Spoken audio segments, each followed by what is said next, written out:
imun kita sangat tergantung kepada iman. Dan iman ini adalah hubungan kita dengan Tuhan. Jadi ketika kita punya iman kuat, otomatis kalau imun gak usah dipikirin. Tetapi dunia dibalik. Dia imun dulu, dia mau ini kan, dia beli obat-obatan. Padahal obat-obatan yang Bapak beli, kalau boleh jujur, itu tidak baik buat sel-sel tubuh kita. Yang kita pikir obat selama ini, ternyata itu adalah racun bagi tubuh kita. Dan itu adalah cara, sistem yang selama ini kita tidak sadari, yang merusak gambar Allah. Lewat apa? Lewat makanan, lewat yang apa semua. Yang berbahagia ialah mereka yang mendengarkan firman Allah dan yang memeliharanya. Mengerti rencana awal Tuhan kepada kita. Kemudian setelah itu kita diberikan nafas kehidupan. Awal kehidupan manusia, ketika Kejadian 27, ketika itulah Tuhan Allah membentuk manusia itu dari debu tanah dan menghembuskan nafas hidup ke dalam hidungnya. Pertanyaannya, kenapa Tuhan kasih kita nafas kehidupan? Lalu sekarang yang terjadi sebaliknya. Tuhan belum panggil, kita sudah sumbat, kita punya nafas kehidupan. Sadari, inilah yang saya maksud dengan iblis merusak gambar Allah. Kita dikasih hidup, kita malah mempercepat kematian kita. Ini saya pertanggungjawabkan. Kenapa? Boleh diuji apa yang saya omong. Ini dunia. Inilah dunia. Saya harus sampaikan ini kenapa? Nafas kehidupan nih. Ketika Bapak Ibu bernafas, sebenarnya yang Bapak pakai adalah nafasnya Tuhan. Makanya apa? Nafasmu adalah doa. Karena nafas inilah yang ditiupkan oleh Tuhan. Dalam Kejadian 2 ayat 7 tadi. Yang sekarang kita pakai untuk menjalankan, karena itu menjadi indikator masih hidup atau tidak. Karena nafas Bapak Ibu adalah roh. Nafas Bapak Ibu adalah roh. Sampai di sini paham? Nafas Bapak Ibu adalah roh. Gak bisa ditangkap. Seperti yang ditakuti sekarang, gak bisa ditangkap juga. Makanya hari-hari ini kita ada dalam peperangan roh. Barangnya gak kelihatan. Kenapa orang begitu ketakutan? Kenapa kita begitu dibuat takut? Siapa yang membuat takut? Pertanyaannya, takut itu dari Tuhan bukan? Nah, seperti ini Tuhan memberikan nafas kehidupan. Nafas kehidupan, perkataan Allah. Itu hakikatnya adalah Allah sendiri. Dan itu yang kita selama ini gunakan, tetapi kita tidak menikmati anugerah yang Tuhan berikan. Dan kita tidak, kenapa? Karena kita selama ini tidak mengenali diri kita. Kita tidak mengenali seberapa kuat, seberapa hebat. Karena apa? Kita tidak lagi menggambarkan gambar Allah. Kalau kita tahu bahwa kita gambaran Allah, maka semuanya indah. Semuanya gampang. Semuanya tidak ada ketakutan. Semoga saya bisa bagikan rasa tidak takut saya, tularkan kepada semuanya. Karena gak ada satupun yang perlu ditakutkan. Ketika kita ada dalam Yesus. Amin. Ketika kita ada dalam Yesus, maka kita cukup diam. Diam di atas dasar kemenangan. Itu yang dibilang apa? Kita lebih dari pemenang. Kita pemenang, bahkan lebih dari pemenang. Kenapa? Kita sudah menang sebelum berperang. Karena yang berperang siapa? Yang berperang siapa? Allah sendiri. Kita cukup diam saja. Kita cukup rest, diam. Kita masuk ke dalam tempat perhentiannya Tuhan. Baru kita bisa tenang. Kita berusaha, bukan berusaha cari uang sampai malam. Bukan itu yang Tuhan mau. Kita berusaha masuk ke ruang perhentian Tuhan. Dan Tuhan akan memberikan makan kepada kita di hadapan musuh-musuh kita. Amin. Gak perlu takut. Jangan takut. Jangan gelisah. Jangan gentar. Kalau sudah tahu rahasianya itu, gak ada yang perlu kita pusingkan. Mau ditembak, selesai, masuk ke dalam tubuh kemuliaan. Amin. Gak usah pusing. Dunia bikin pusing, bikin takut. Gak usah takut. Dunia tidak akan pernah menjadi tempat yang kekal. Karena sejak dari awal, dunia ini diciptakan bukan menjadi tempat yang kekal. Kita berada di dunia ini, tapi kita bukan berasal dari dunia ini. Amin. Jadi persiapkan diri kita untuk bertemu muka dengan muka. Karena tempat ini akan kita tinggalkan. Tubuh Bapak yang ada jumlahnya sekian ini hanya casing. Yang menghidupkan Bapak Ibu sekalian ada sel-sel di dalam tubuh Bapak. Yang mana sel tadi sangat banyak. Nah, gambar Allah, saya mau sampaikan di Ibrani, ini ternyata gambar Allah itu dalam bahasa Ibrani, Bet Salmenu, menurut gambar kita, itu di dalam Kejadian, artinya, arti jamaknya dibaca selem, artinya apa? Gambar, image, imajinasi, nu kita. Nah, ternyata itu ada di dalam tubuh kita, yaitu sel. Sel ini berasal dari bahasa Ibrani. Gambar, image, imajinasi. Makanya kalau kita image of God, kita gambar Allah. Bagaimana kita mengenal Allah? Dengan beriman. Bagaimana caranya beriman? Berimajinasi. Tanpa berimajinasi, banyak orang bilang kita beriman kepada Tuhan, tapi dia tidak berimajinasi kepada Tuhan.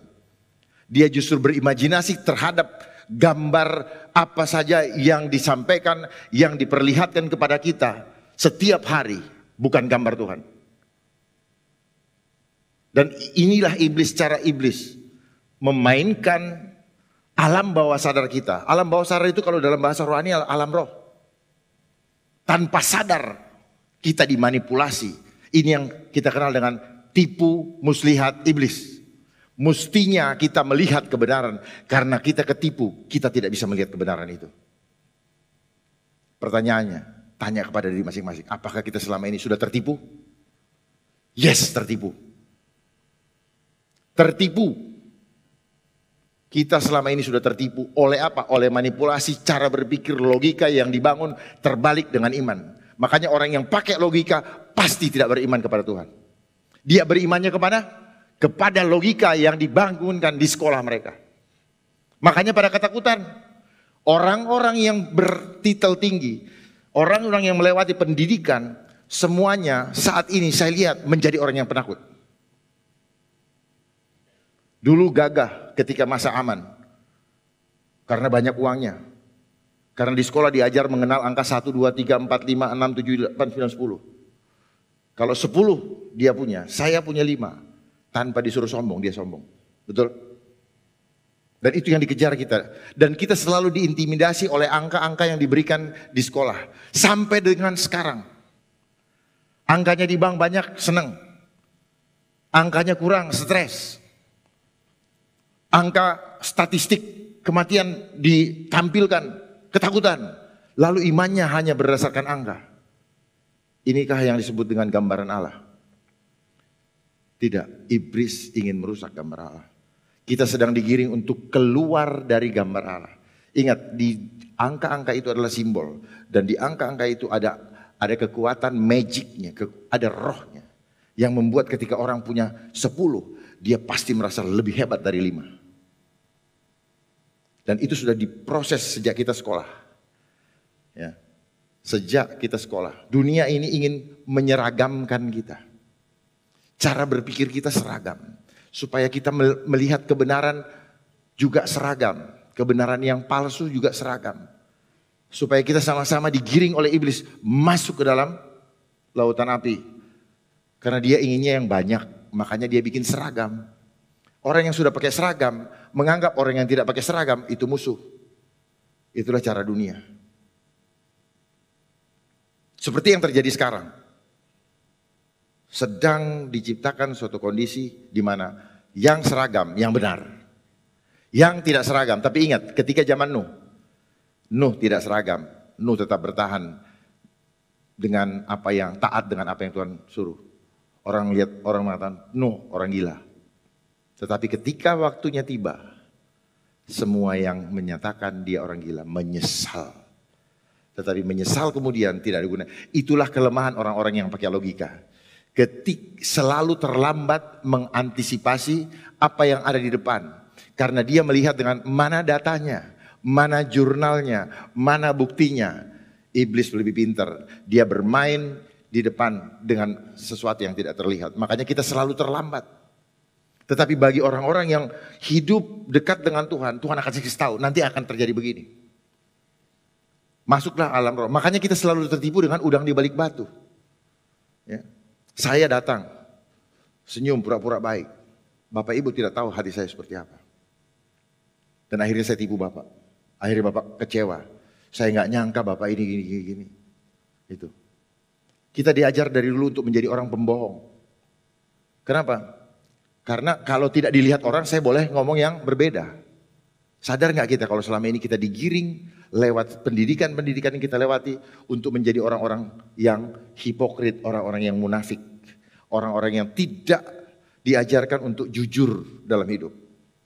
Anak kecil kalau mau jujur, om itu jelek, ibunya bilang, nah jangan, itu tidak sopan. Jadi anak ini berpikir bahwa dia tidak boleh bicara apa adanya. Padahal usia 1 sampai 7 tahun itu masa di mana anak meniru. Biarkan saja dulu. Ini yang dibilang berhikmat. Waktunya harus tepat. Pada saat yang tepat maka manfaatnya akan maksimal.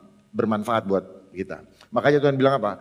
Berikanlah makanan kami yang secukupnya, gak boleh lebih, gak boleh kurang. Nah kita seringkali belum waktunya pakai logika kita. Tuhan bilang nanti dulu. Kita duluan dengan waktu Tuhan. Jadi di dalam hidup ya, saya ajak kita semua untuk tidak terlalu banyak mengeksplor hawa nafsu untuk merencanakan A, B, C. Tetapi apa? Ikuti saja kemana Tuhan bawa. Pasti tidak akan ada kecewa. Amin. Gak akan pernah kita kecewa. Ketika kita ikut rencana Tuhan, tidak mungkin ada kekecewaan.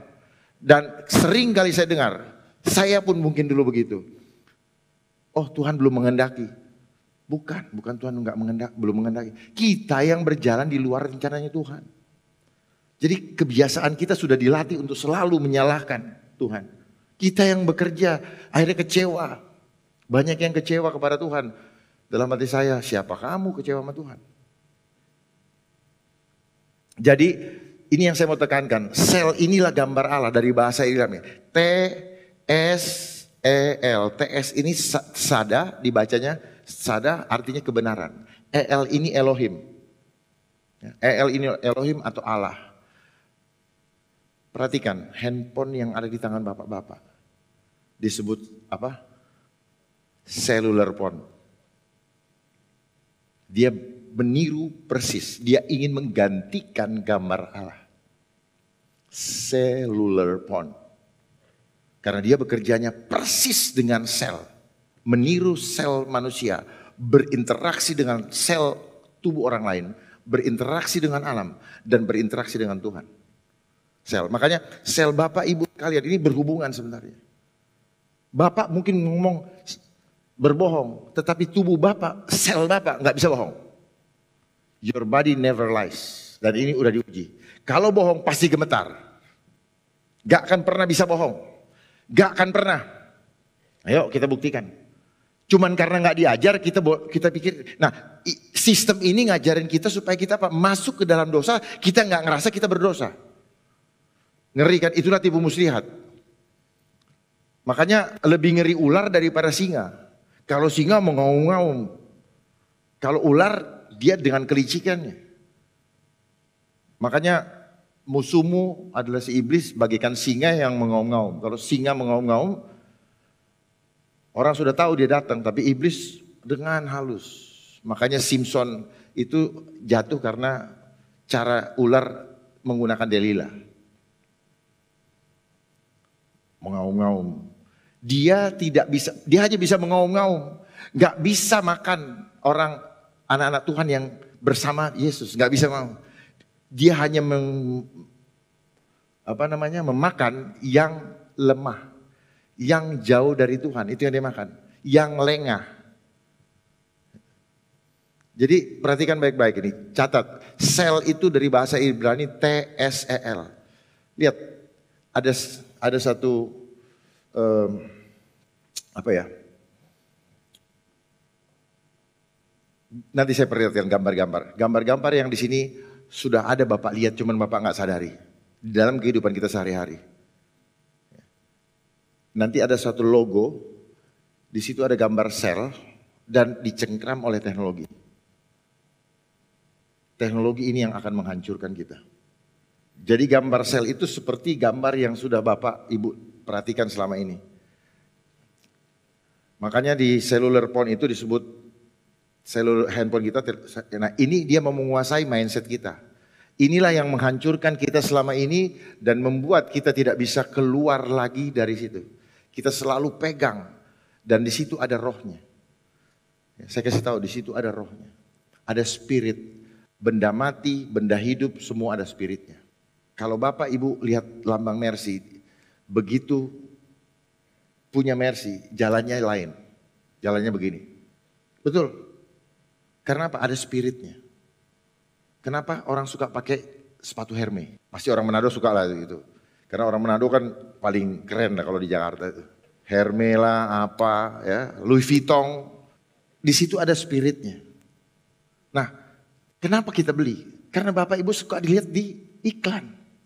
Diiklankan begitu. Nah iklan ini gambar. Ini yang saya mau kasih tahu. Kita ini hidup karena gambar. Bapak Ibu ketika pacaran dulu, lihat pacarnya, yang dilihat apa? Gambar kan? Foto itu gambar. Dilihat terus. Nah ini masuk ke alam bawah sadar, direkam. Dan akhirnya sel kita akan memproduksi hormon dan mendorong tubuh Bapak untuk angkat telepon. Telepon itu orang. Gambar, ingat gambar penting sekali. Gambar itu sel, itu gambar Allah, gambar sel, rupa, itu gambar penting sekali. Makanya setiap orang bikin apa ada logonya. Logonya itu punya nilai psikologi, punya nilai filsafat di situ. Gambar, ya, gambar. Nah ini yang saya mau masuk ke sini gambar, karena gambar-gambar ini selalu menghancurkan kita. Gambar, begitu kita tidak paham. Makanya Yesus pun kalau memberikan pengajaran kepada muridnya selalu menggunakan perumpamaan. Kenapa perumpamaan? Untuk membawa kita ke dalam alam roh. Dengan kita melihat gambar perumpamaan, kita diajak Tuhan Yesus berimajinasi. Jadi cara beriman adalah berimajinasi. Tinggal makanya tidak semua orang beriman kepada Tuhan. Tergantung imajinasinya kepada siapa. Nah akhir-akhir ini kita sering disodorkan oleh gambar. Dan kita kalah oleh gambar-gambar yang diberikan oleh dunia ini. Itu yang merusak gambar Allah. Gambar-gambar yang diberikan oleh dunia, dia lebih sering daripada gambar-gambar tentang Allah yang diberikan kepada kita. Dan gambar Allah cuma kita bisa dapat di mana? Di Alkitab. Baca Alkitab, karena iman timbul karena pendengaran akan firman Tuhan. Tetapi pendengaran kita akan apa? Akan televisi, akan YouTube. Iya kalau YouTube-nya firman Tuhan. Kalau YouTube-nya bukan firman Tuhan. Kalau YouTube-nya mengenai kejadian di India. Kalau YouTube-nya mengenai baju-baju astronot. Apa yang terjadi? Gambaran itu akan membawa kita. Kematian orang-orang di rumah sakit bukan karena apa-apa. Tetapi karena gambar-gambar tadi yang sudah masuk ke alam bawah sadar. Alam rohnya. Lalu dia perkatakan. Iblis itu mengcopy paste apa yang Tuhan berikan. Yang menjadi kekuatan Tuhan dia copy paste. Gambar dia perkatakan. Akhirnya apa? Baru dia percaya. Oh faktanya banyak yang mati. Faktanya. Tadi Ibu Gembala bilang apa? Fakta tidak bisa merubah firman Tuhan. Tapi firman Tuhan bisa merubah fakta. Amin. Dan fakta ini yang ada di dunia itu bisa diciptakan dengan segala macam cara men-setting supaya apa? Oh ya benar ya. Tetapi bagi anak-anak Tuhan tidak bisa fakta ini memanipulasi iman anak-anak Tuhan. Amin. Tidak akan bisa. Termasuk saya. Contohnya saya nggak bisa dimanipulasi. Kalau saya bisa dimanipulasi saya tidak akan berbicara di sini. Ada tugas dari Tuhan yang harus saya sampaikan kepada Bapak Ibu sekalian.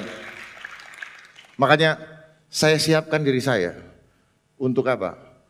disuruh Tuhan membangkitkan keberanian. Gambar Allah. Pandang Allah. Ketika kita memandang kepada Allah, kita memandang kepada Yesus, ada Roh Kudus dalam diri kita, maka tidak ada ketakutan. Jangan lihat kanan kiri, karena kanan kiri ini memang dipersiapkan untuk mengganggu konsentrasi kita kepada Tuhan. Masuk ke ruang perhentiannya Allah, gak ada ketakutan. Ini gambar. Ada yang pernah lihat gambar ini? Yang sebelah kiri seperti gambar apa? Bukan saya ngomong. Itu yang merah, itu sel. Ya, itu yang merah sel.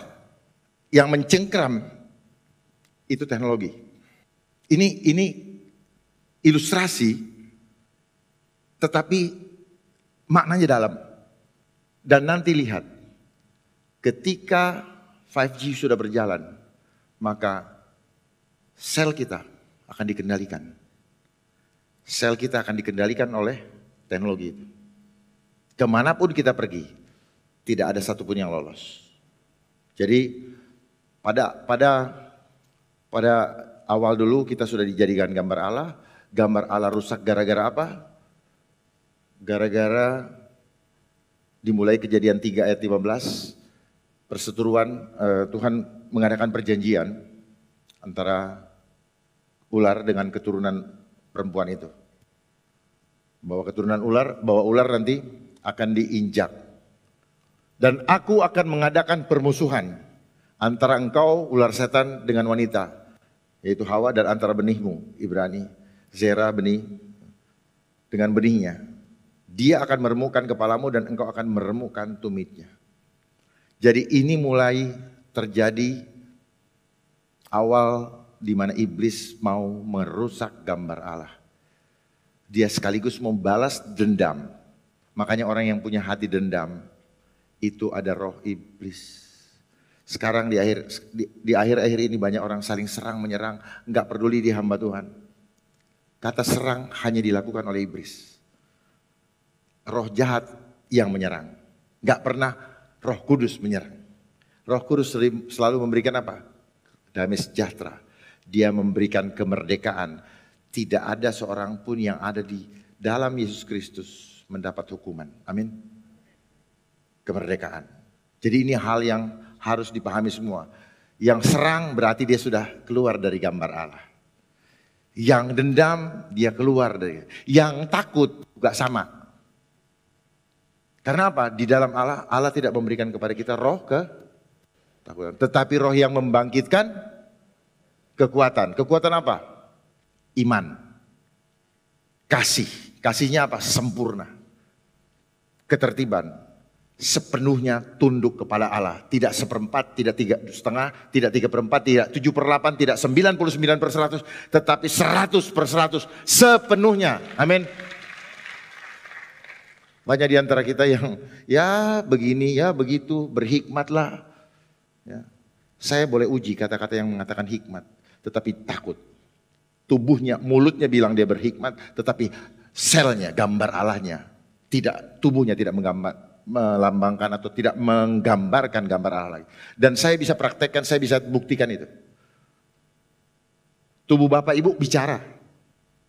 Tubuh tante juga bisa berbicara. Tante rumahnya di mana, tubuhnya tante juga bisa ngomong. Tante punya anak berapa, tubuhnya tante bisa ngomong. Tubuhnya ibu bisa ngomong juga. Kita selama ini gak pernah tahu kan? Bahwa tubuh kita sangat tahu apa yang dia mau. Karena tubuh kita hanya mau yang kudus. Makanya tidak tahukah kamu bahwa tubuhmu adalah bait Roh Kudus. Jadi segala yang tidak kudus dia tolak. Cuman kita tidak paham, akhirnya kita terima yang tidak kudus. Nah ini saya mau jelaskan bagaimana kita hidup awalnya. Itu lihat ya nukleus intinya. Perhatikan seperti apa. Seperti apa? Ini nukleus. Ini inti sel. Inilah yang menghidupin kita. Ini inti sel. Ini asli. Itulah gambar Allah yang jadi sel ini hidup karena ada roh. Sehingga ketika orang berkeluarga, dia ketemu ovum dengan sperma, si anak itu, si ini akan berkembang secara supranatural. Si sel tadi, sel yang membelah itu akan berkembang secara supranatural dan akhirnya pelan-pelan mulai terus dihembuskan nafas kehidupan, lalu mulai tangannya jadi dan jadi. Itu artinya apa? Tuhan berkarya dalam kehidupan kita. Lalu ketika kita sudah lahir dari perut ibu kita harus melakukan karya kemuliaan Tuhan. Amin. Itu yang harus kita lakukan. Pertanyaannya, sudahkah kita melakukan karya kemuliaan Tuhan? Nah ini, ketika masih jadi Tuhan seperti handphone di charger pakai power bank. Begitulah roh itu masuk ke dalam tubuh manusia. Nah ketika roh ini menghidupkan sel, maka sel itu juga melaporkan apa yang dialami oleh sel itu. Jadi sel ini seperti tower handphone, seperti radio. Dia menerima siaran. Hanya bedanya kalau radio hanya terima, nggak bisa melaporkan kalau ada kerusakan. Kalau tower yang sekarang Bapak Ibu lihat itu seperti itu. Nah begini dia. Nah yang kuning-kuning itu adalah sel. Jadi tubuh kita terdiri dari 50 triliun sel. Jadi yang Bapak Ibu lihat ini casing. Bapak Ibu bergerak ke sana, jadi Bapak Ibu bukan sendiri. Tujuannya bukan sendiri apa? Supaya kita tidak pernah bisa sombong. Bahwa hidup saya, tangan saya perlu kaki, sel saya. Tetapi yang diajarkan selama ini, ada yang ahli jantung, ahli paru-paru, saling tidak paham bahwa sel ini berhubungan satu dengan yang lain. Dan setiap sel ini juga memberikan dampak, rusaknya sel memberikan dampak apa? Rusaknya karakter, rusaknya rusaknya emosi kita. Karakter kita rusak gara-gara selnya rusak. Dan ini sudah berlangsung cukup lama. Nah ini, jadi roh masuk ke sel, menghidupkan sel, lalu sel nanti akan menghidupkan jiwa.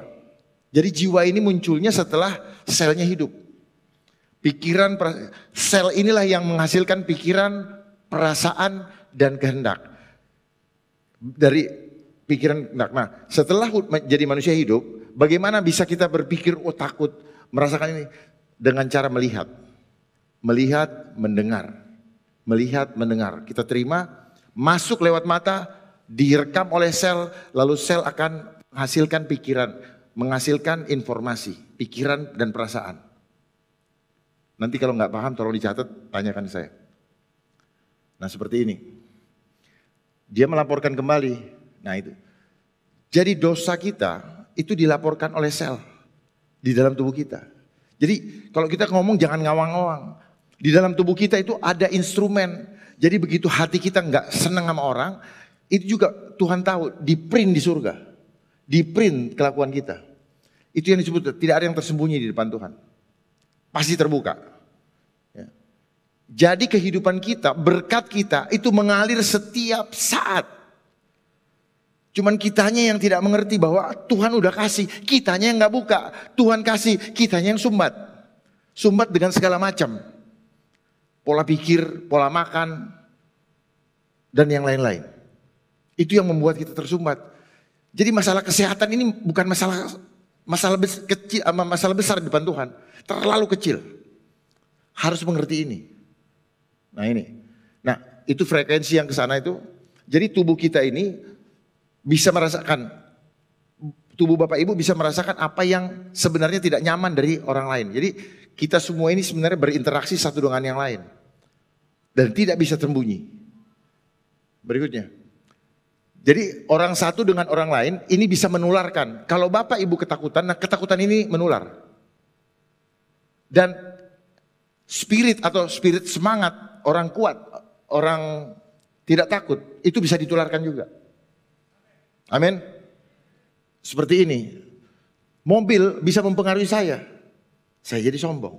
Saya jadi pengennya cari uang, bukan nyari Tuhan. Begini seterusnya hidup itu. dan dilaporkan. Nah, ini yang membuat kita banyak terjebak di dalam kehidupan duniawi yang tidak ada gunanya sama sekali. Kita hanya dibuat capek dari mulai kita sekolah sampai dengan sekarang. Yang akhirnya apa? Kita tidak damai sejahtera. Berikutnya. Ini silakan difoto, nanti saya inikan karena ini sama dengan yang tadi. Jadi sel alam bawah sadar sama alam roh. Jadi gini, kalau Bapak Ibu merasakan sakit di luar, sakit, apa yang tampak dari luar itu sebenarnya akarnya dari dalam. Jadi tubuh kita yang tampak di luar ini seperti sekarang, ini gambarnya, proyektornya di sana. Jadi yang tampak sekarang itu gambaran dari dalam diri kita. Jadi yang Bapak rasa sakit di dalam, di luar sebenarnya apa? Itu berasal dari apa? Ada selnya yang rusak. Cuman terminologi dunia diajarkan bahwa itu sakit. Sebenarnya bukan sakit. Ada yang rusak di dalamnya. Paham ya? Sebenarnya bukan sakit, ada yang rusak di dalamnya. Ini saya buat animasi gambaran bahwa imun kita sangat tergantung kepada iman. Dan iman ini adalah hubungan kita dengan Tuhan. Jadi ketika kita punya iman kuat, otomatis kalau imun gak usah dipikirin. Tetapi dunia dibalik. Dia imun dulu, dia mau ini kan, dia beli obat-obatan. Padahal obat-obatan yang Bapak beli, kalau boleh jujur, itu tidak baik buat sel-sel tubuh kita. Yang kita pikir obat selama ini, ternyata itu adalah racun bagi tubuh kita. Dan itu adalah cara, sistem yang selama ini kita tidak sadari, yang merusak gambar Allah. Lewat apa? Lewat makanan, lewat apa semua. Nanti saya jelaskan di sini.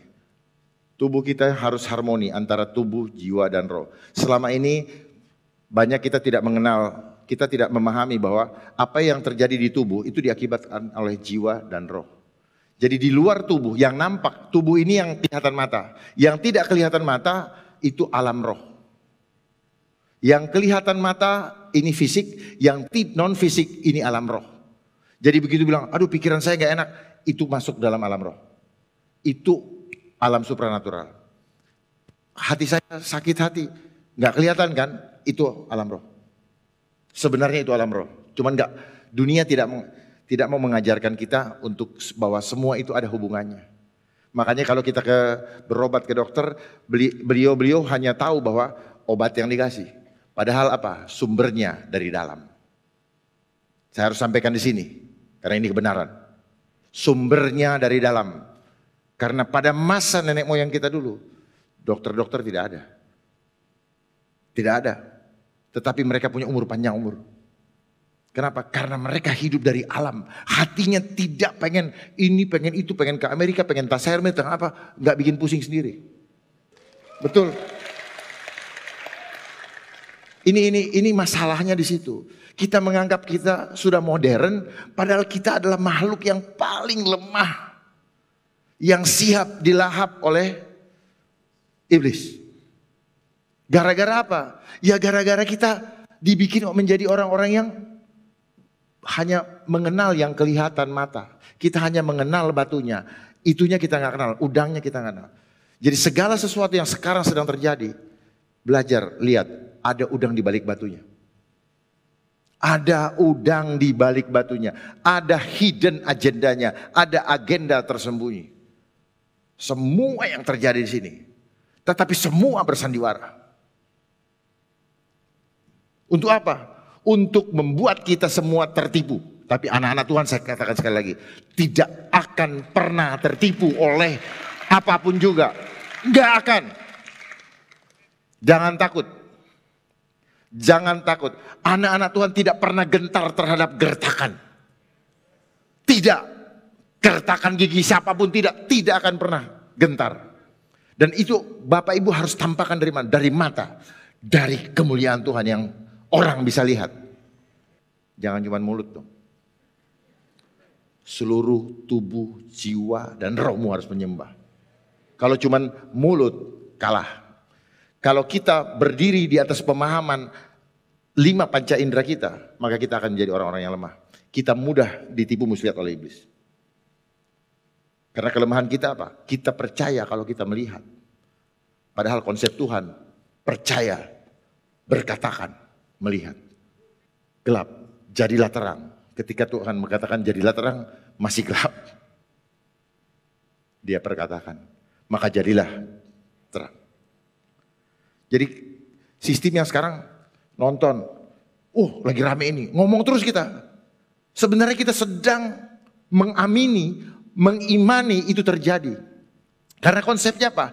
Perkataan ini harus perkataan seperti yang gambar tadi, perkataan yang menyampaikan firman Tuhan. Perkataan harus yang kita keluarkan adalah perkataan-perkataan kehidupan. Bukan perkataan-perkataan kekhawatiran, bukan perkataan-perkataan yang menakutkan, bukan perkataan-perkataan yang mengintimidasi kita. Itu intimidasi. Itu adalah cara iblis mengintimidasi mental rohani kita. Kalau kita anak-anak rohani, maka kita tidak boleh terintimidasi. Lawanlah iblis, maka musuhmu akan lari. Amin. Kalau kita diam aja nggak bisa. Ya. Tetapi sekarang kita dididik untuk menjadi orang-orang yang apa? Orang-orang yang egois. Dengan segala macam terminologi yang membuat kita harus mementingkan diri kita sendiri. Ketemu orang, curiga, ketemu orang dibikin begini. Lama-lama kita begini-gini gitu. Buat apa hidup seperti itu? Tuhan maunya kita ulurkan tangan. Dan saya mau ingatkan, tangan ini jangan dipakai untuk sesuatu yang tidak memberkati. Karena tangan ini untuk memberkati. Kalau Bapak Ibu salaman dengan begini, apa itu memberkati? Pernah Yesus memberi contoh ini? Ini masalah gambar Allah ya. Jadi gambar Allah, lihat gambar Yesus, apa yang dilakukan Yesus, itu yang kita ikutin.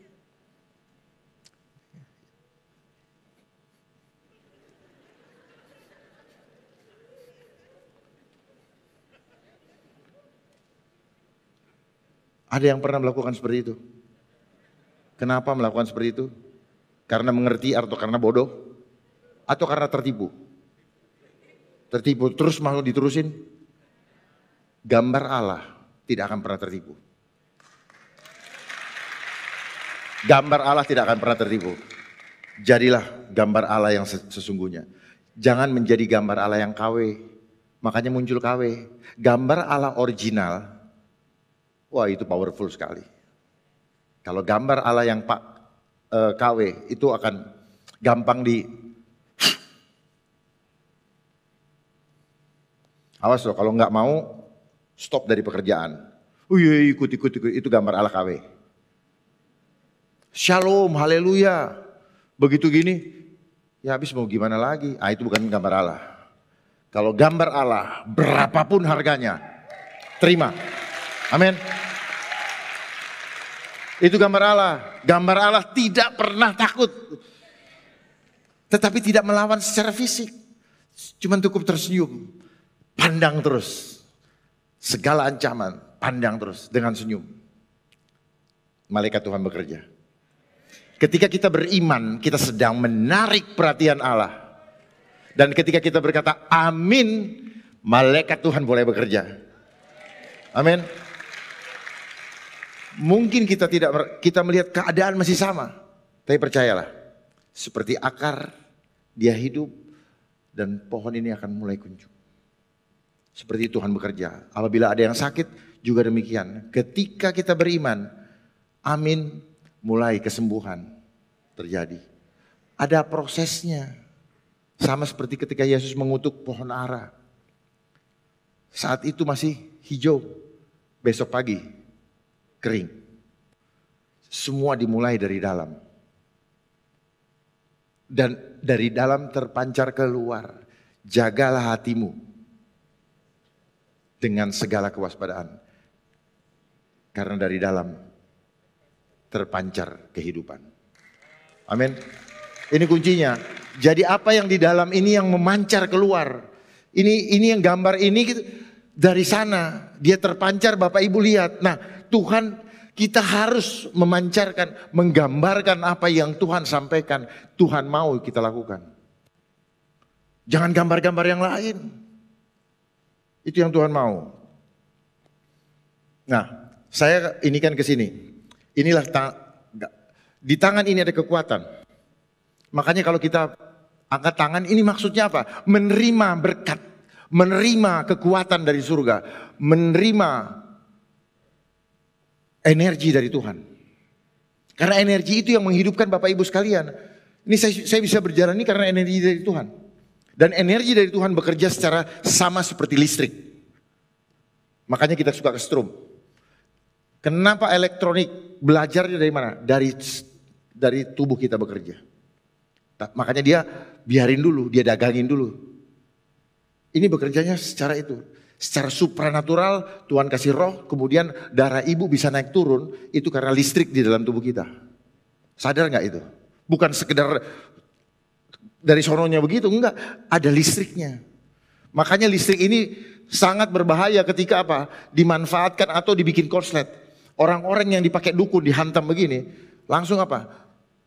Tanya sama ibu dokter, matinya karena apa? Kalau orang disantet. Bisa nggak dijawab sama dokter? Kalau orang kesantet, bawa ke rumah sakit, dokter bilang apa? Nah, apa?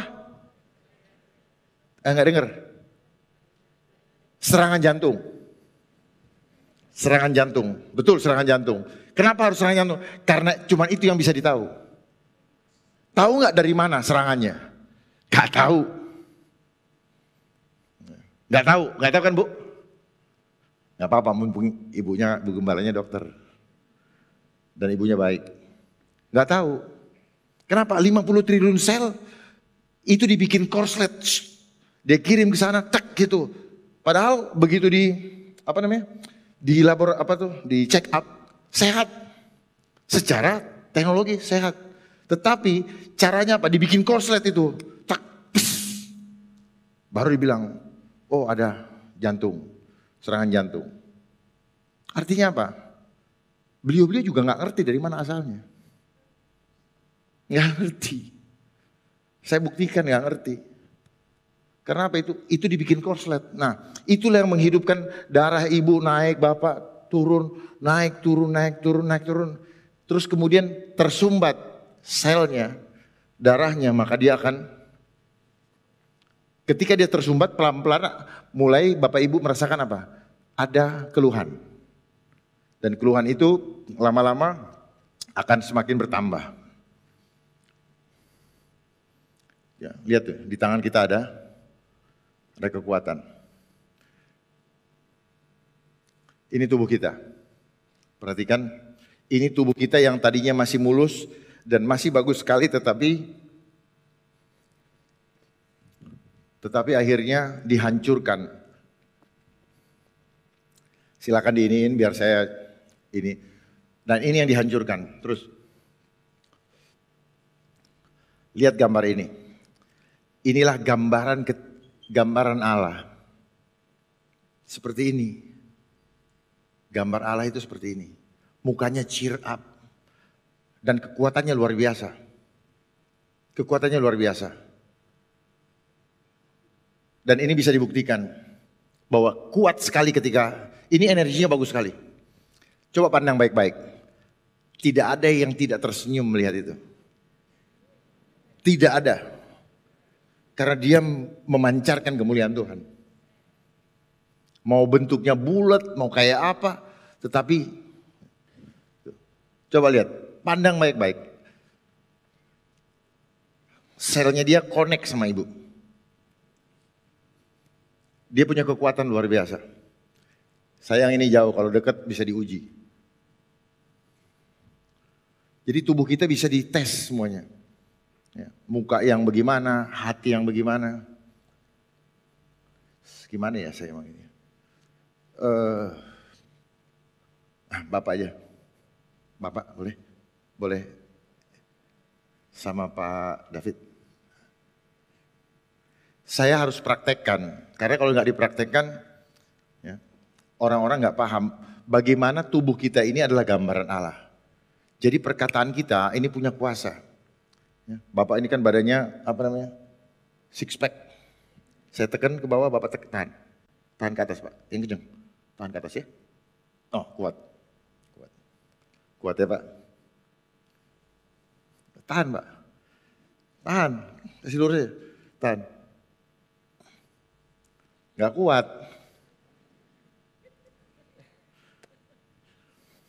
Ya, kenceng ya. Kuat tuh, kuat. Dia lebih kuat dari Bapak. Ini Pak, ini Pak. Ya, tuh. Ya. Enggak usah Bapak ini. Oh, lemas. Lemas. Ini menandakan bahwa ini kuat dia punya itu. Apa yang terpancar, jadi bisa dirasakan, bisa diukur. Sel kita ini, nah, ya, kuasa perkataan. Ya. Haleluya. Haleluya. Kuat sekali. Aku khawatir. Ucapin. Khawatir.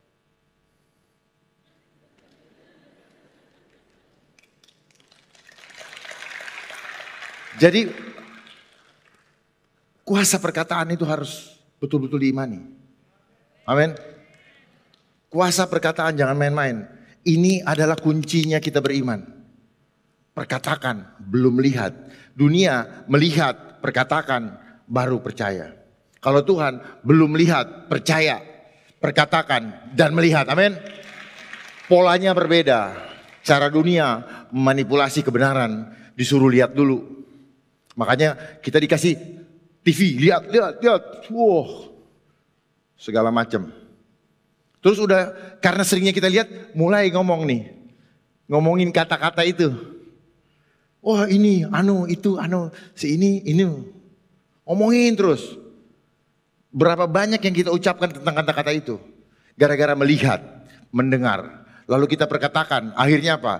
Percaya, oh iya benar kejadian loh. Apalagi kalau digiring dengan suatu pola supaya kejadian. Ya. Jadi itu. Nah, itu bukti bahwa ketika perkataan kita benar, kita kuat. Jadi jangan pernah taruh di sini. Ini alam supranatural pikiran kita. Hal-hal yang buruk itu akan merusak diri kita. Kencang. Bapak lihat itu? Ya, kencang ya. Lihat. Tuh. Lihat.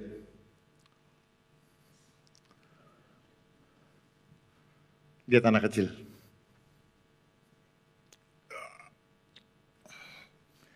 Ini adalah teknik kinesiologi yang sudah dibuktikan di Harvard University. Dan ini adalah cara untuk mengecek kecerdasan sel. Sel inilah yang memberikan kita hikmat. Kalau selnya bagus, hikmatnya pasti tepat. Tapi kalau selnya tidak cerdas, hikmatnya pasti keliru. Karena hikmat ini perlu di jalan yang sangat sempit dan tepat. Itu hikmat. Jadi kalau orang bilang berhikmat, baru ketakutan, itu bukan berhikmat. Berhikmat itu milih pilihan yang tepat. Apa yang dipilih? Takut akan Tuhan. Itu berhikmat. Nah itulah gambaran Allah. Kalau gambaran Allah di dalam diri kita benar, maka hikmat kita pasti tepat. Kenapa? Oh jelas-jelas milih korupsi sama enggak. Yang mana yang tepat? Pasti tidak kan? Tidak itu berarti takut Tuhan. Milih korupsi sama takut Tuhan. Ya milih takut Tuhan dong. Milih mengkhianati orang atau takut Tuhan? Takut Tuhan. Karena permulaan hikmat adalah takut akan Tuhan. Jadi kalau kita memilih sesuatu berhikmat yang betul, itu pasti memilih karena apa? Karena konsep-konsep ketuhanan. Karena apa? Tuhan tidak memberikan roh ketakutan, tapi yang membangkitkan kekuatan, kasih, dan ketertiban. Pak, terima kasih Pak ya. Makasih. Oh ini pas bos. Coba buah. Sama seperti ini. Tubuh kita itu ngerti banget. Ini buah. Ini buah. tubuh kita tuh bisa milih, bisa tahu mana yang cocok. Tunjuk yang merah. Yang merah. Ya, tunjuk yang merah. Tunjuk. Tunjuk merahnya. Ya, tunjuk ya. Kuat. Karena apa? Inilah buah yang masih melengket ke pokoknya. Tetapi apakah dia sudah cocok untuk sel tubuh kita? Cocok yang merah, karena makanya kuat. Kalau kuat itu berarti dia kompatibel, dia cocok. Yang hijau. Yang hijau. Ya. Jadi tubuh kita tahu mana yang diperlukan untuk tubuh kita. Kalau nggak percaya boleh dicoba. Tubuh kita itu ngerti apa yang benar, mana yang kudus, mana yang tidak. Ini antara buah yang masih nempel di pokoknya sama yang sudah jatuh ya, kita uji mana yang cocok untuk tubuh kita.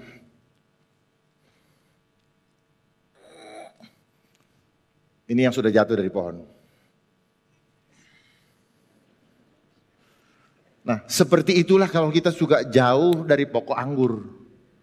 Ini bisa diuji. Makanya Tuhan memberikan perumpamaan. Makasih.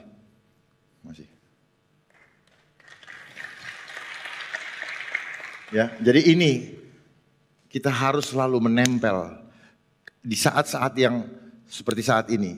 Nggak ada pilihan lain. Fokus sama Tuhan aja. Tidak ada satupun yang bisa kita jadikan pegangan. Gak orang tua, gak siapa. Karena sekarang telah terjadi keretakan hubungan. Gara-gara yang satu itu. Terjadi keretakan. Di mana orang semua saling menjauh. Saling menuding. Di tengah-tengah kebodohannya. Gak ngerti apa-apa, tetapi merasa mengerti. Takut, ngajak orang untuk takut. Orang berani, dimusuhin, aneh. Inilah dunia sekarang sudah masuk ke dalam frekuensinya iblis. Ya, frekuensi iblis itu apa? Menggiring kita kepada posisi yang menakutkan, menggiring kita kepada posisi yang tidak damai sejahtera, menggiring kita kepada posisi yang membuat kita menderita. Padahal Tuhan sudah dengan ikhlasnya menggantikan posisi kita di atas kayu salib. Dan memberikan kita kemenangan. Sekarang kita sudah diberikan kemenangan, kita sia-siakan. Saya berharap setelah ini jangan pernah menyanyiakan pengorbanan Tuhan Yesus di atas kayu salib. Karena itu diberikan kepada kita satu kali untuk selama-lamanya. Kita tidak hidup di bawah hukum Taurat, kita hidup di bawah hukum kasih karunia. Jadi hasil keselamatan kita bukan karena perbuatan kita, karena kasih karunia Dia. Fokus saja sama Dia. Jangan pusing dengan apa kata orang. Karena orang-orang yang ngomong seperti itu, dia belum ada di dalam hukum kasih karunia. Dia belum ada di dalam Kristus. Dan syaratnya mudah. Mengaku Tuhan Yesus sebagai Tuhan dan Juru Selamat. Dimanapun saudara-saudara berada, saat itu juga Anda diselamatkan. Yohanes pasal 10. Gembala yang baik.